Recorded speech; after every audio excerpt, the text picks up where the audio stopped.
আগামী সংসদ অধিবেশনে গুম প্রতিরোধ ও প্রতিকার আইন এবং মানবাধিকার কমিশন আইন উত্থাপন করা হবে বলে জানিয়েছেন আইনমন্ত্রী মোহাম্মদ আসাদুজ্জামান।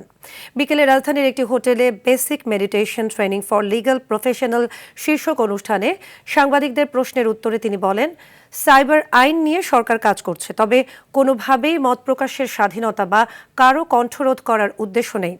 ভারতে মৃত্যুদণ্ডপ্রাপ্ত আসামিদের বিষয়ে সাম্প্রতিক আইনি বা অবস্থানের প্রসঙ্গ টেনে আইনমন্ত্রী বলেন, ভারত নিজেই অনুধাবন করেছে যে মৃত্যুদণ্ডপ্রাপ্ত আসামিরা কথা বলতে পারে না। শেখ হাসিনার বিষয়ে পরবর্তী করণীয় কী হবে তা সরকার আইনগতভাবে পর্যালোচনা করবে বলেও জানান তিনি।